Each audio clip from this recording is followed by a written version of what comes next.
নির্বাচনী প্রচারণার অংশ হিসেবে কুষ্টিয়ায় জনসভা করছে জামায়াতে ইসলামী। এতে যোগ দিয়েছেন দলটির নেতৃত্বাধীন জোটের নেতাকর্মীরা। এই বিষয়ে জানাতে কুষ্টিয়া থেকে যুক্ত আছেন আমাদের সহকর্মী নূর আলম। নূর, জামায়াতের নির্বাচনী জনসভায় নেতারা কি বলছেন জানাবেন, পাশাপাশি দলটির আমির কি কর্মসূচিতে যোগ দিয়েছেন?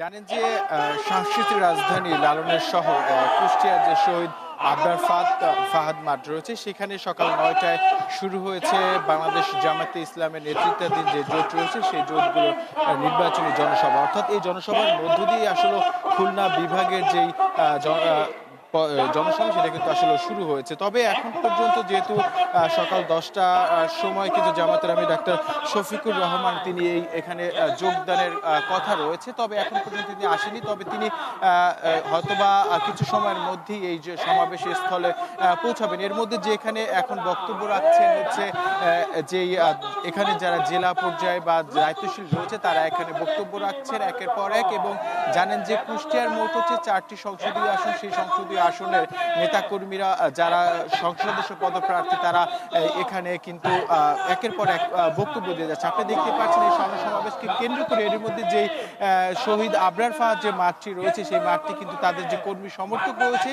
সেই কর্মী সমর্থকদের কিন্তু পদচারণায় বা বিভিন্ন স্লোগানে কিন্তু মুখরিত হয়ে উঠেছে পুরো এই মাঠ। এবং আমরা দেখেছি এখানে যারা নারীরা রয়েছে তাদের যে সদস্য রয়েছে তারাও তাদের উপস্থিতি কিন্তু একবারে চোখে পড়ার মতো। অর্থাৎ তাদের যে দলীয় স্লোগানে কিন্তু আমরা দেখি সকাল থেকে তারা দলীয় ব্যানার এবং ফেস্টুন এগুলো নিয়েই কিন্তু তারা এই মাঠে প্রবেশ করেছে। এবং যদি একটু কর্মসূচি জানিয়ে রাখতে চাই, আজকে এখানে জনসভায় বক্তব্য দেওয়ার পর হেলিকপ্টারে তিনি জামায়াতের আমির ডাক্তার শফিকুর রহমান তিনি মেহেরপুরে যাবেন। মেহেরপুরে সংক্ষিপ্ত জনসমাবেশ করার পর সেখান থেকে তিনি চুয়াডাঙ্গা যাবেন বিকাল 4:30টায়। এবং বিকাল 4:30টায় সেখানে দলীয় নেতাকর্মীদের যে নির্দেশনা দিক ত্রয়োদশ জাতীয় সংসদ নির্বাচনকে সামনে রেখে তাদের দলীয় যেই নির্দেশনা আছে কিভাবে তারা মাঠে কাজ করবেন সেই সকল নির্দেশনা দিয়েই তিনি সন্ধ্যা 6:30টার দিকে ঝিনাইদহ যাবেন এবং ঝিনাইদহ সেখানে তিনি বক্তব্য রাখবেন। এবং বক্তব্য রাখার পর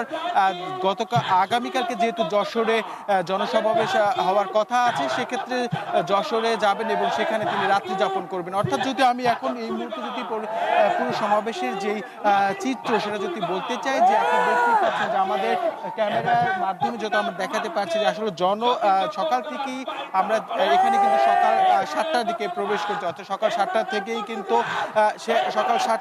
কিন্তু আসলে যে সমর্থকদের যে উপস্থিতি সেটা কিন্তু আসলে এখন পর্যন্ত কিন্তু আসছে। এই ছিল আমার কাছ থেকে কুষ্টিয়ার শহীদ আবরার ফাহাদ মাঠ থেকে জামাতের নেতৃত্বাধীন জোটের যে নির্বাচনী জনসভা তার সর্বশেষ। নূর, আপনাকে ধন্যবাদ।